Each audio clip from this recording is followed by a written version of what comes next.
Today, we're going to deconstruct a really fiery political speech. It uses these two pretty visceral analogies, one about a wolf destroying itself and another about a loyal dog, to argue that the entire political system is broken and needs to be overthrown. So, right from the get-go, the speaker, Seeman, completely rejects the usual way of doing politics. Choosing the lesser of two evils. He's saying, nope, not interested. This whole thing is framed as a moral crusade, with the implication being that the entire system is corrupt. The only answer, in his view, is something totally pure. All right, so here's how we're going to break this down. We're going to follow the logic of the speech itself. First, we'll see how it defines the problem. Then dig into these powerful stories he uses to make his point. Trace the problem back through history. And finally, look at the radical new vision he proposes. Okay, first things first, the diagnosis. The speech kicks off by arguing that politics has been totally stripped of its real meaning.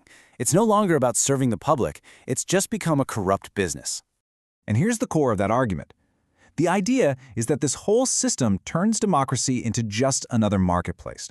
And when votes are up for sale, politicians aren't leaders anymore, they're just investors looking for a return on their money. And in that kind of system, public service doesn't just get damaged, it basically dies. So, how do you take this kind of abstract idea about corruption and make it feel real, even dangerous? Well, the speech uses its first big analogy, the story of a wolf. This is a pretty brutal story, right? It's basically a little tragedy in 4 parts. The wolf is drawn in by what looks like an easy prize, but it gets so focused on it that it doesn't even realize the reward is its own lifeblood. It's a really powerful metaphor for being tricked into destroying yourself. And boom, there it is, the direct, brutal comparison. The freebies aren't gifts at all. According to this argument, they're the people's own tax money, their own wealth, being weaponized to keep them down. The analogy is meant to show people that they're being made complicit in their own economic destruction. Okay, now we move to the second key analogy. And this one takes the critique a step further. It's not just about self-destruction anymore, it's about a conscious act of betrayal. You see what happens here? It's this moment of absolute clarity for the dog. The bread isn't a friendly gesture, it's a bribe, a test. And the moment the dog takes it, it understands everything. It knows this person is an enemy who needs to be driven out, not a friend to be welcomed. And that right there, that's the raw, uncompromising core of this whole argument. It's a direct accusation. The speech is claiming that unlike this animal, the people are taking the bribe, the cash, the freebies, and they're failing to see it for what it is, an act of theft that sells out their future. Now, this isn't just a critique of the way things are right now. The speech argues this sickness in politics has deep historical roots, and it points a finger directly at the Congress Party as the source of the problem. So from Seeman's perspective, these aren't just political oopsies or minor mistakes. They're presented as foundational, unforgivable betrayals.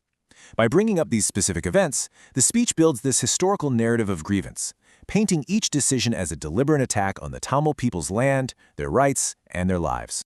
Okay, so after diagnosing the problem and tracing its history, the speech finally offers its solution, a completely different model for what politics should even be about. This is pitched as something much bigger than just a new set of policies. It's really a call for a totally new political consciousness. The goal is to redefine governance itself, to move it away from this game of power and toward what's described as a sacred duty to serve people, nature, and future generations. And you can really see the difference when you put the two models side by side like this. On one hand, you've got a system obsessed with the short-term win, fueled by cash. On the other, a vision focused on long-term justice and well-being. It's presented as a choice between a politics that takes and a politics that builds. And so, to wrap it all up, the speech doesn't ask for a middle ground. It issues this defiant, really uncompromising call to action, and it lays out the rules for this new political fight. These are laid out as the absolute non-negotiables. And that first one, refusing to form alliances, is really important. It's a deliberate choice to prioritize ideological purity over making deals, because in this view, it's that deal-making that leads to all the corruption in the first place. And this is the final mission statement. This isn't a call to just tweak the system or get better people in charge. It is a demand to tear down the entire political structure and build something new on a completely different foundation. Ultimately, the speech leaves us with this really fundamental question. It's a battle between a revolutionary ideal and a system that's been running on transactions for a long, long time.